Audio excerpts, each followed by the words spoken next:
My conversation this week is with singer-songwriter Leon Timbo, another talent from E1 Entertainment, and better known as a man with his guitar. Leon was born to pastoring parents from Jacksonville, Florida, and began singing at the age of 16 years old.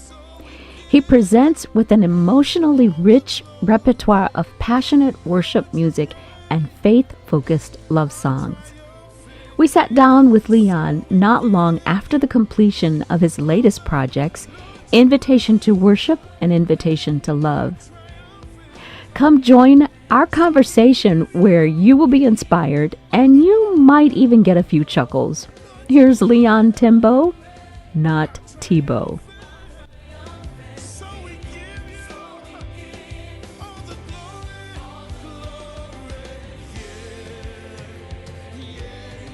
Yeah, and we're not gonna play this song, but you have a song that I can see being played at any wedding as a love song, and it is what I would consider to be a crossover tune. It's the song "What Took You So Long." What took you so long? What took you so long? You know, I saw two videos of it. I saw the one that Omega's Sure. from E1 Entertainment sent me, and I like that one because Jay's on it, Jamal, Absolutely. and Sam. Yeah, yeah. But then I saw another one with the two little kids running to each other, and it's just such a sweet song. But there's a line that you say in that you had a conversation with God, or you asked God, Yeah. you know. Because I feel like the song came out of a conversation with some artists, some R&B artists actually. And so they were asking, okay, is there a perfect person for everyone out here? And I said, I may not be able to answer that, but I can answer that every relationship is intentional, whether it's a friendship or a romantic one or a spouse for life. I believe that because God is intentional in who He is, I believe that our relationships and our connections with people are just that intentional. And so what if what you have in you, just like with God, what you have in you is a space that only certain people can fill? Mm-hmm. And so the idea of what took you so long, I already loved you before I ever knew you. One of the musicians that I played with in a club in Denver, he wore a shirt, you know, kind of like that Twitter shirt where it's not a person, it's just like a what do you call it, a avatar, but nobody's there, you know. And so it's almost like that. Like, I don't know what you look like, but I know what you feel like. I know how you love. I know that I'm going to laugh at your jokes, and I know that we're going to meet eye to eye. I know we're going to want to pray together when things get wrong. So I may not know what you look like, but I have a space for you that just anybody can't feel. And so it's the idea. Somebody said, Leon, where's your Psalms in the Bible? I said, it's between Psalms, Proverbs, and the Song of Solomon. You know, it's just somewhere right there. I believe that's what we're here to do. When Jesus was asked, he was set up really by the Pharisees, and they said, well, what is the greatest commandment? And he says, love your Lord, your God, with all your heart. And then he said, love your neighbor as yourself. But he says something really weird to me that I recently discovered after my father's passing. He said, the second is like unto the first. So he didn't say, one, love the Lord your God, and then two, love your neighbor as yourself. He said, love the Lord your God. And you love the Lord your God by loving your neighbor and loving yourself, which means, how can I love people? I mean, how can I love God if I don't love people the way He loves people? How can I love God if I don't see me the way He sees me? And so that worship, that trinity of worship, that cycle of worship isn't just from us to Him, but it's us to Him through each other. And that what took you so long is us realizing that not only is He predetermined our relationship, but He's also allowed that to happen between us too. And it's an idea. Yeah. It's recently mentioned your dad. Yeah. So tell me a little bit about him. I know you also shared that he passed away. Yeah, he passed away quite recently, and Abba is it's a reflection of my love for him, but it's also a realization that the same daddy that loves me is the one that now holds him. And that space I recently moved to California, LA area, right not far from Azusa Street where I am. And so there's a lot of connection between myself, my family, and the Azusa Street revival, just in concept. There's just a lot. And so when my father passed, I found myself needing to fall in love with his loves, and it's just been that kind of journey for me. The older I get, the more I know that I don't know. And the more I'm satisfied in that, the more I'm satisfied in knowing that it's about me trusting God with the choices that I make, and failure is the steps to success, and all of those processes. And that's spiritual. That is worship. Worship is, in my everyday life, trusting God with the choices that I feel inadequate for.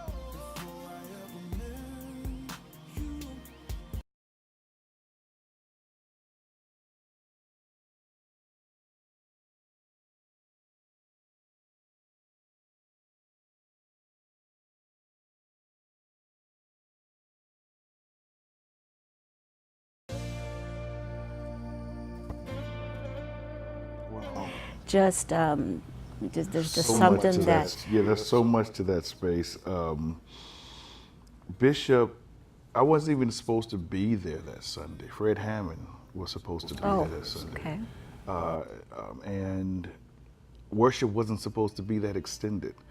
Um, all of those things were God's way of giving us what we needed in that moment.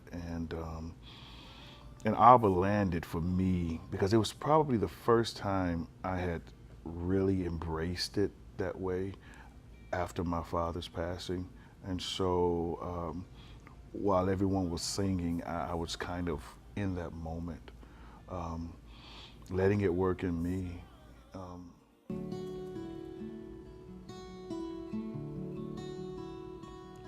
Something about your love, something about when you show up, God. Something about when you hold us,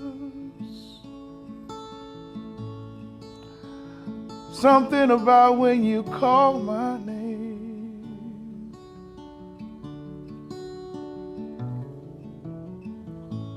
You're more real than the wind in my lungs.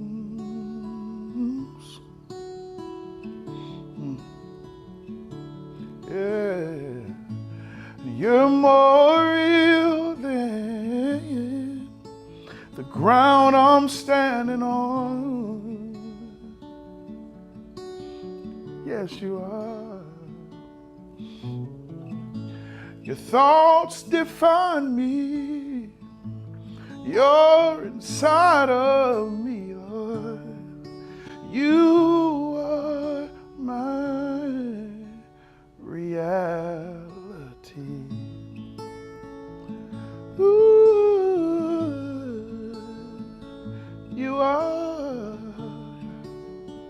The Bible says for us to call him Daddy, for us to call him Abba. Abba, I belong to you. I'm yours, yeah, God. Abba, I belong to you, even when nobody's watching. You're more real than the skin on my bones.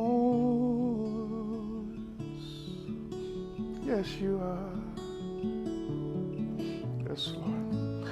You're more real than the song on my tongue. My tongue. Yeah. Your thoughts define me. You're inside of me, yeah. You are my reality. Doesn't matter what the doctor says. Doesn't matter what my family say. You had the first word over me. You're gonna have the last word over me.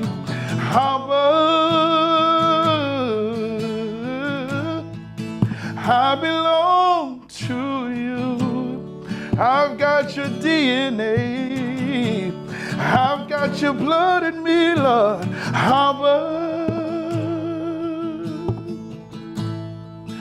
I belong to you. I'm yours, oh God.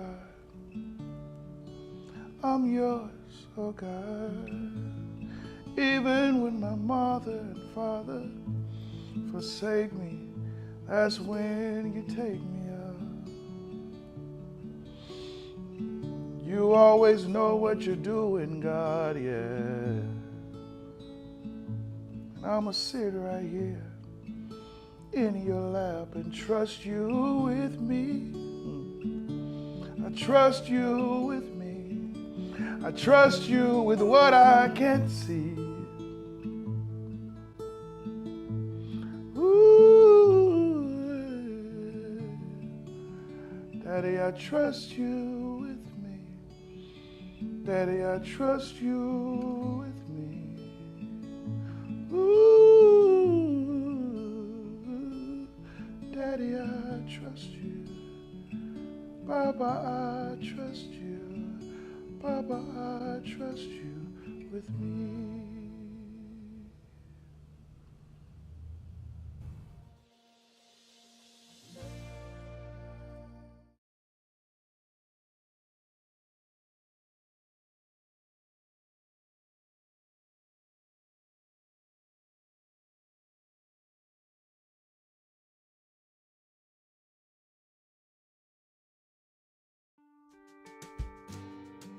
But tell me how Forever got into your being. It's such a gorgeous song. Well, there's a testimony that I can mention. Oh, number one, I have 3 girls, and so let me just set that up. I'll just leave that there. And I also owned a restaurant in Atlanta years ago. It was a boutique restaurant, and it was called Turkey Base, and we only served turkey products. But that's not why I'm here. And so I would go traveling to different restaurants to see other boutique restaurants. And there was in Simpsonville, South Carolina, there was a restaurant called Mojo Burgers. And a white gentleman by the name of Brandon McNeely, tattoos all over the place, beard down to his belly button. He owned it, and he said, if my burgers aren't better than your burgers, then I'll pay for your food. You know, so that was the competition. We became brothers, co-restaurateurs, brothers. And so Brandon called me up and said, I have a heart condition, and I need to give you the backstory to this heart condition because I don't think it's going to really end well. And so he tells me that him and his wife, Kim, they've been trying to have kids for years. And you kind of get, being a couple, your friends start having kids, and you stop getting invited to the birthday parties because you feel weird and all of that. And so eventually they gave up on the idea. God landed in Brandon's heart to adopt. So they adopted a Kenyan, a mixed Kenyan girl by the name of Nevaeh, which is heaven backwards. So Nevaeh becomes Brandon's heart. Then he calls me. Now that's the past. He brings me to this point. He calls me and says, I need a heart transplant. And if I don't get this transplant, I won't live to see my daughter graduate. Can we sit down? Can I give you words? And can you make her a song so that if I'm not here, the song will be here in my stead? I said, no, I don't want to do this. No, I eventually did. I did. We sat down, and in the process of this moment, we wrote this song, Forever. Years had passed, and I recently got a call, 8 months ago. I recently got a call from Brandon's family, and the call was, Brandon's got his heart transplant. And that was the icing on the cake for me, and the song forever lives in both of our hearts, because there are certain words you want your children to know, even if you're not there to say them. And it did something in my heart to release it and essentially co-write this piece, this memoriam that doesn't have to be now. That, you know, I'm a kid, I'm in the Bob Carlyle Butterfly Kisses era, you know? And I didn't even think about it until his wife brought it up to me later on. It's like, this is my Butterfly Kisses. And so it was just that. It was just that. Because I'm a daddy, and it addresses God's love for me. You know, I grew up Kojic. I'm gonna say this and I'm gonna shut up. I grew up Kojic, which means you can't join in, you got to be born in. And essentially on Friday nights we would have fish sandwiches, fish dinners with hot sauce and mustard, and we would praise and dance and go crazy. And it said, if you praise them, it's gonna happen for you. You're not praising them like you want it. So all of that, I grew up in the context of understanding that if I wanted God's attention, I needed to praise for it. He inhabits the praises of his people. Yeah. And I have nothing against any of that, but my theology changed when I became a father. My theology changed. It's not in the times when my daughters know what to say to me that I come to the rescue. It's in the times of their distress that I know when to show up. It's in the times when they don't have the words to say. They're too busy crying, and in the middle of their crisis that I begin to show up without invitation. And how much more is our Father so concerned about our moments that we can't articulate, if I am in my finite understanding of being a father. So Abba does that, Forever does that, and this new song on the new album does that as well. They allowed me to do that. So who is Northern Lights United? Northern Lights United is an assembly of worship leaders from different regions, different pockets, different cities, different countries even. The farthest to date, our worship leaders from Sweden. And so but all of them are worship leaders at churches, and we have an opportunity to give context to worship experiences, the strengths, the weaknesses, the problems with people, you know, the worship sets. And so Northern Lights United is essentially that. When we're together, we're able to create a synergy, but we're lights wherever we're planted. Awesome, that's awesome. So the guitar that you were playing, let's talk about that. And I see, guitars. Yeah, I was going to say, I see you branded in just about everything that you post on the internet or whatever. So tell us about Go For Wood. I'm super proud to be endorsed by Go For Wood Guitars. It's a Christian company out of South Korea, and their goal is to just create tools for kingdom work. And when they approached me, I said, well, you know, I do love songs as well. And they said, that's kingdom work. And they said, well, you know, I do that's kingdom work. And so I'm really proud of the brand. No. So we're going to do a little rapid fire here. Okay. Okay. I'm scared. Yeah? All right. Are you scared? I was. Be very afraid. Okay. All right. What individual do you admire in history and why? Martin Luther King Jr. I admire his ability to change himself. I admire his ability to adapt. I admire his ability to carry pain. Not the Martin Luther King Jr. that we hear about now, but the man with the struggle that wasn't so popular, who had an agenda even when everyone around, it didn't seem like a win was anywhere in sight. He still persevered, and even knowing that he wouldn't even see the end of the race. Like, what does it feel like if you never realize the success of your life? It's never realized until you're gone. Are you just as excited to pursue that? And most of us wouldn't be. So I admire MLK Jr. Awesome. Mm-hmm.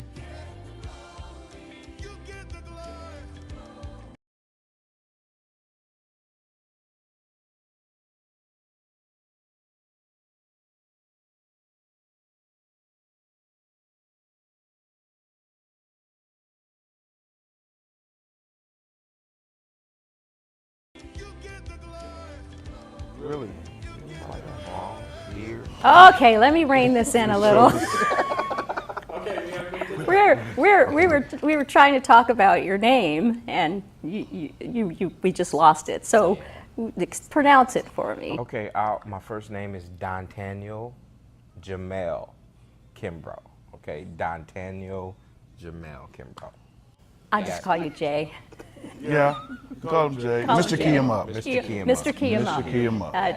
Jamel Kimbrough from Key 'em Up Music, and on the set with him is Leon Timbo.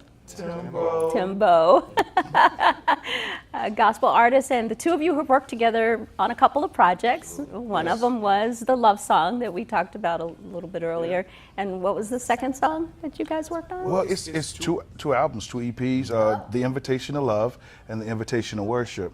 And so we spent time in both kind of areas, and working with Jamel, or as everyone likes to call him, Jamal. But working with Jamel,